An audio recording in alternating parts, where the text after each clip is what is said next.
All right, guys, in this video, we are going to talk about varicella zoster. You guys have heard me talk about varicella before. It's a pretty common illness, so it's definitely come up in some of our previous cases. But in this video, we're going to actually dig into the virus that is a cause of two really common clinical syndromes. The one that used to be more common, but is less common now, is chickenpox. This is what we see during primary infection.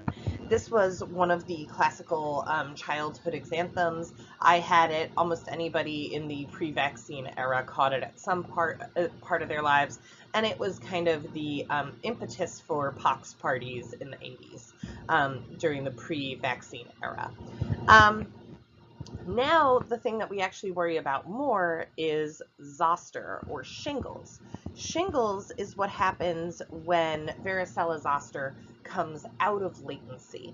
We tend to see this in adults. Most of the time it's adults that are, over the age of 50, but I have heard of cases, actually numerous cases, of people in their 20s who are not immunocompromised. The thing that I think is kind of most prevalent in those is that they are having some sort of immunocompromised situation, right? They've been placed on steroids or they're under extreme stress or something like that. And that actually leads to a weakening of their cell-mediated immunity, which allows the virus to come out of latency, leading to shingles or zoster. So one of the things that I'm hoping you've picked up by now is that because it has both a target cell and a latency cycle, one of the things that you should know about zoster is that it's actually one of the human herpes viruses. It's human herpes virus 3, and like I said, it's the cause of chickenpox. The kind of clinical name for chickenpox is actually varicella, and it's also the causative agent of shingles, and the clinical name for that is zoster. So that's why it is the varicella zoster virus, because it causes both. It's an alpha herpes virus. The other alpha herpes viruses, because remember the herpes virus family is a really large family of viruses, is actually HSV1 and HSV2, which are both causes of herpes. So it shares several things with the HSV1 and HSV2 families. So one of the things that it has the ability to do is establish latency, but not just latency, because actually all of the herpes viruses can establish latency. It's able to establish latency specifically in neurons, and that's actually where we see recurrent disease. So when you see shingles or zoster, it's normally following along kind of a neuronal tract. That's why we'll often only see it on one side of the body at first. So it has that in common with it. The other thing to keep in mind, because we're talking about a virus and we're talking about its ability to go latent and be controlled, is that cell-mediated immunity is really important for actually controlling this viral infection and also for keeping it latent if you've already been infected and it's within your cells latently. The other thing that it shares is that it causes some characteristic lesions that are blister-like, okay? So they do look different from the lesions that we see with HSV1 or HSV2, but the lesions are blister-like in character. Because it's a herpes virus, it has a large envelope double-stranded DNA genome. Its initial target cell during primary infection is mucoepithelial cells and T cells. Initially, it's actually picked up through inhalation, so it's normally spread via the respiratory route, and then as the infection, so initially it'll replicate in the respiratory tract, and then viremia eventually leads to the characteristic blister-like skin lesions that I was talking about earlier. This is an incredibly common disease. When we look at the epidemiology surrounding this disease, there's something like a 90% transmission rate within a household. And that's why I say it was kind of popular when I was a kid to take your kid to a pox party, because in that way you could kind of control when they got chicken pox for maybe a time that was better for you if you were working. So transmission rates will actually exceed 90% among susceptible household contacts. And the patients are really contagious both before and during symptoms. So this is one of those ones that you're shedding it before you even know you have it. More than 90% of adults in developed countries are going to have the VZV antibody. If you're in school, if you're thinking about getting pregnant, this is one of those those antibody titers that they might check just to make sure that you have good protection. And then you can have reactivation of the virus. This happens in about 10 to 20% of the population. As I mentioned before, since cell-mediated immunity is really important for controlling it, as your cell-mediated immunity decreases, the incidence rises. So certainly as patients age and their cell-mediated immunity decreases, their likelihood of having a zoster outbreak increases. Okay, so let's talk about its structure, replication, and the way we fight it. So like all of the other human herpes viruses, I already mentioned it has this large envelope double-stranded DNA virus, and it follows a similar replication process as the other herpes viruses. So it has both a lytic cycle and a latent cycle, okay? So if you've been infected, like I was, I initially experienced the lytic cycle, and now, thankfully, I am in the latent cycle. If I were to experience a zoster, then I would be going back into a lytic cycle until my body controlled it again, at which point it would go back latent. It isn't ever really cured, you just kind of go in and out, all right? The primary site of infection, as I mentioned on the last slide, is those mucoepithelial cells as well as your T cells, okay? So those are the two sites that we see primary infection of. And its latency site is actually the neurons. And a very specific part of the neurons, the dorsal root or cranial nerve ganglia, is where we expect to see it. Now, it likes to replicate in certain cells. So in vitro, it replicates in human diploid fibroblasts and activated T cells, epithelial cells, and epidermal cells in vivo. All of those are capable of supporting a productive varicella zoster virus replication. One of the things to keep in mind is that during latency, there are actually several viral RNAs that are produced, as well as several viral proteins that can be detected, even during latency. So this is one of those viruses that even though it's technically latent, it's kind of always producing something. We can always kind of see it, and that's actually helpful. That's part of what's going to keep our memory response to it high, including our cell-mediated immunity as well as our antibody response, okay? So like HSV, VZV encodes something known as a thymidine kinase. And that's really good for us because this thymidine kinase is actually really susceptible to many of our antiviral drugs. So this is one of those viruses that actually can be treated by some of the antiviral regimens that we have. We typically don't need to treat kids, but we will treat adults. So I will talk more about that later. Okay, so let's talk about how we actually spread it.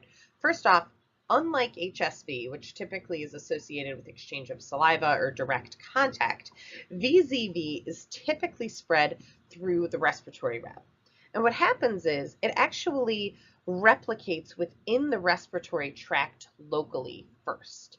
Then we get viremia, which leads to the formation of skin lesions, okay? So during primary infection, we see infection of the tonsils and the mucosa of the respiratory tract. And this is actually an important thing to note. Most of the time we actually see more severe disease in adults, and that severe disease is typically associated with pneumonia.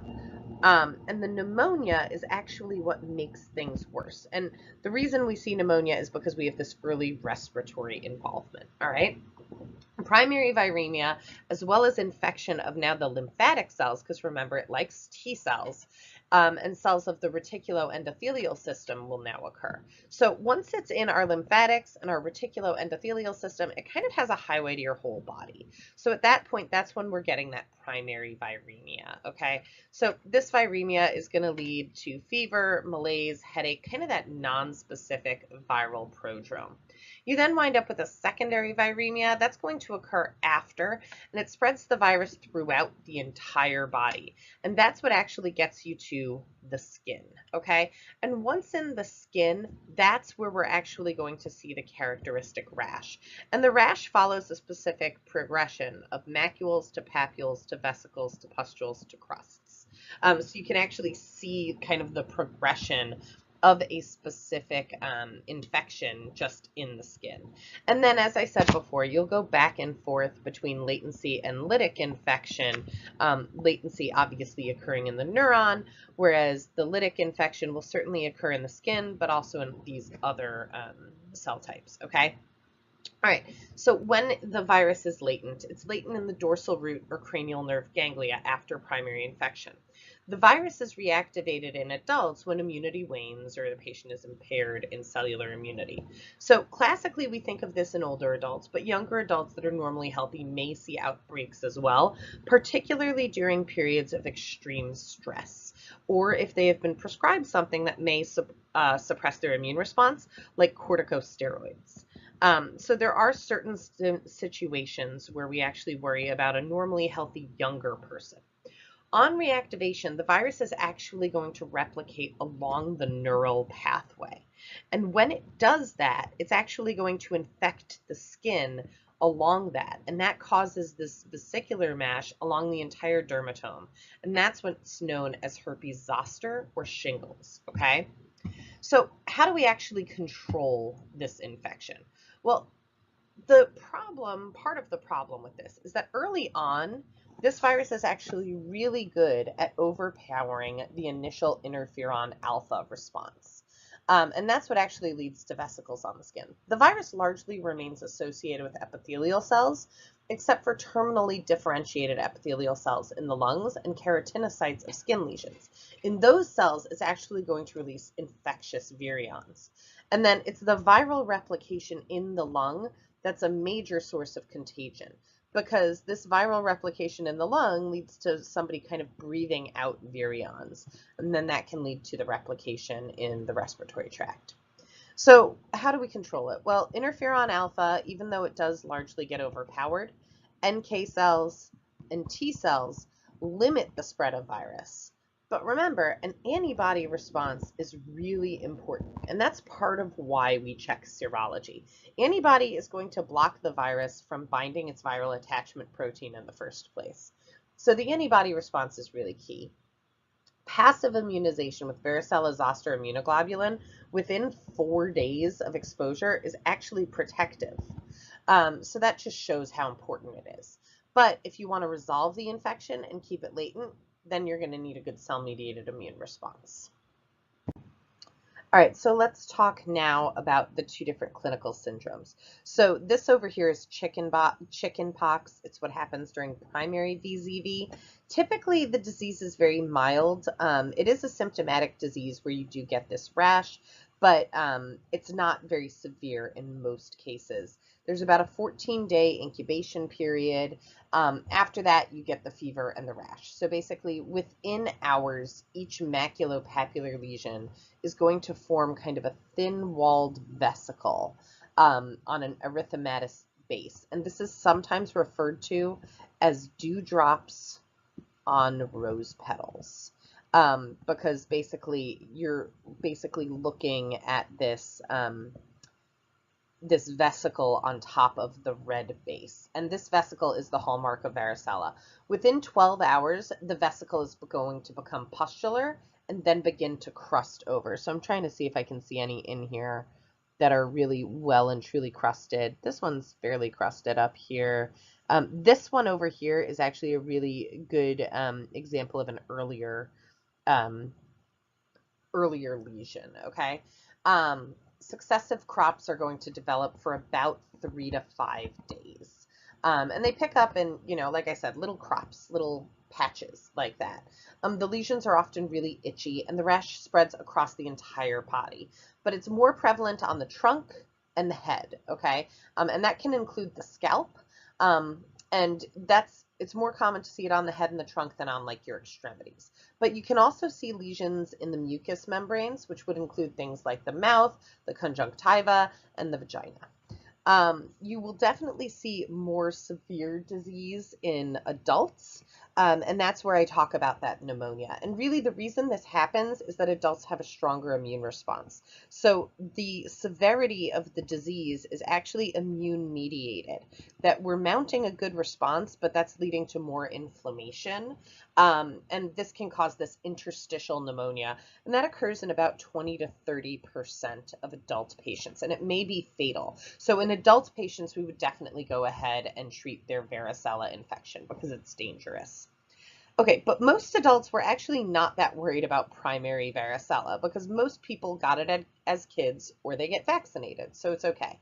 The bigger concern in adults is actually zoster, which is shingles, and it's the reactivation of latent varicella. Unlike varicella, which is itchy, zoster is intensely painful.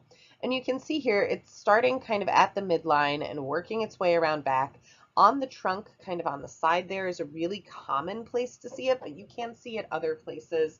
I've heard of patients getting it on their face, on their back, so you can see it in other locations. But again, the trunk and the head are kind of the places we expect to see it. So you'll have severe pain in the area of the nerve, and it usually precedes the appearance of the chickenpox lesion. So for instance, I was speaking to a patient who had this the other day who was absolutely certain that they had sciatica. Because for 2 or 3 days they had this intensely painful nerve pain going down one side of their body, but it didn't seem like sciatica, and they'd never had sciatica before, but they'd read about it and thought maybe it was that. And then, a couple days in, they started noticing the rash and said, it's not sciatica, it's zoster. So that's kind of one way you can think about it. And anybody who's ever had sciatica will tell you sciatica is pretty painful. In about 30% of patients, we can actually see a chronic pain syndrome, which is known as post-herpetic neuralgia. Again, not incredibly common, but we do see it. And in this case, it's just that this pain is continuing for months to years. And this really only happens after zoster. I just want to make a statement here that we do need to worry about immunocompromised patients or neonates. When immunocompromised patients or neonates get infected with varicella, they're at jeopardy of developing a serious, progressive, and potentially fatal disease of the lungs, brain, and liver. And obviously, when we're involving that many important organs, that's obviously very dangerous. The other group of patients we really worry about are pregnant women, and particularly the fetus that they carry. Varicella pneumonia can be particularly severe in maternal infection, and it can lead to congenital abnormalities with devastating consequences. If the case is uncomplicated, the patient will just experience a normal prodrome followed by the rash onset, which will be uncomfortable, but they will get over. The bigger concern is actually in complicated primary varicella infection. We need to worry about things like meningitis or encephalitis, as well as the pneumonia that I've mentioned. So obviously I'm talking about primary infection here. If it was secondary infection, then mom would have antibodies that would protect mom and baby, right? The other thing we need to worry about is that transmission to the fetus would occur in utero, perinatally or postnatally, and congenital varicella syndrome is actually associated with a 30% mortality rate in the first couple of months and a 15% risk of zoster in the first 4 years. So these little kiddos, these little babies getting this intensely painful neurologic pain is really heartbreaking to think about. But there are several other congenital symptoms that we concern ourselves with, most notably spontaneous abortion, premature birth, or intrauterine death.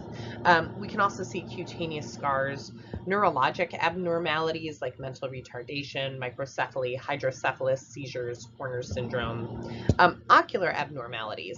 So we can see things like optic nerve atrophy. You also might see cataracts, or chorioretinitis, which is actually kind of a common thing that we see when viral infections get to a fetus. You might also see nystagmus, and then there's other abnormalities that occur, limb abnormalities like atrophy or paresis, gastrointestinal like GERD, and then low birth weight. So how do we diagnose it? How do we treat it? Diagnosing it is actually pretty easy. You can look for a cytopathic effect, particularly Cowdrey type A intranuclear inclusions and syncytia. There's also a direct fluorescent antibody test to the membrane or a membrane antigen test that can be used to examine skin lesions or biopsy specimens. PCR is useful for systemic and neurologic disease. Now, serology is a strange one. We use serology to detect immunity. So we use serology largely to make sure that somebody has a protective titer. If you don't have a protective titer, then they may choose to vaccinate you at specific times in your life. So for instance, if you're going to med school and going to be exposed to patients, they might choose to give you a vaccine to boost your immunity to it. If you're planning on getting pregnant, a lot of times they'll check your titer just to know if you and your fetus would be protected. Treatment. We actually can treat this one. We have several treatments available, and particularly it seems to be more appropriate for adults and immunocompromised patients. But so really we're using it for patients with primary VZV that are adults, immunocompromised, getting pneumonia, etc., or for people with shingles. But you don't typically need to treat children with varicella. Their disease is unlikely to get very severe because they don't have enough of an immune response at that point. Treatment includes things like acyclovir, famciclovir, and valacyclovir. The VZV DNA polymerase is actually much less sensitive to acyclovir treatment than the HSV enzyme, but it does work. Immunosuppressed patients may actually also be susceptible to severe disease, so therefore you might give them something like VZV immunoglobulin as a form of passive immunity to help protect them. And this is prepared through pooling of plasma from seropositive individuals. And luckily, we have a whole lot of seropositive individuals in the world, so that's a pretty easy reagent to come by. To prevent it, we have vaccines. This is one of the live attenuated vaccines. So it's been licensed for use in the US and elsewhere. It's normally administered to patients somewhere around 12 to 15 months of age is the first dose, and then the second dose is 4 to 6 years later. It's given on the same schedule as the measles, mumps, and rubella vaccine, and there is actually a vaccine that's all 4 of them in one shot, quick and easy. There is also a stronger version of the vaccine, of just the varicella vaccine, that is available to adults over the age of 60. And actually, you can give it younger as well. That actually prevents zoster. You do require 2 doses of that for full coverage. And there are certain instances where patients may get one over the other. So this is kind of the overview of varicella. So for varicella, just remember that it is a herpes virus. It causes 2 different types of diseases, chickenpox and zoster. We have a great vaccine for it, and we treat adults, but we don't treat kids.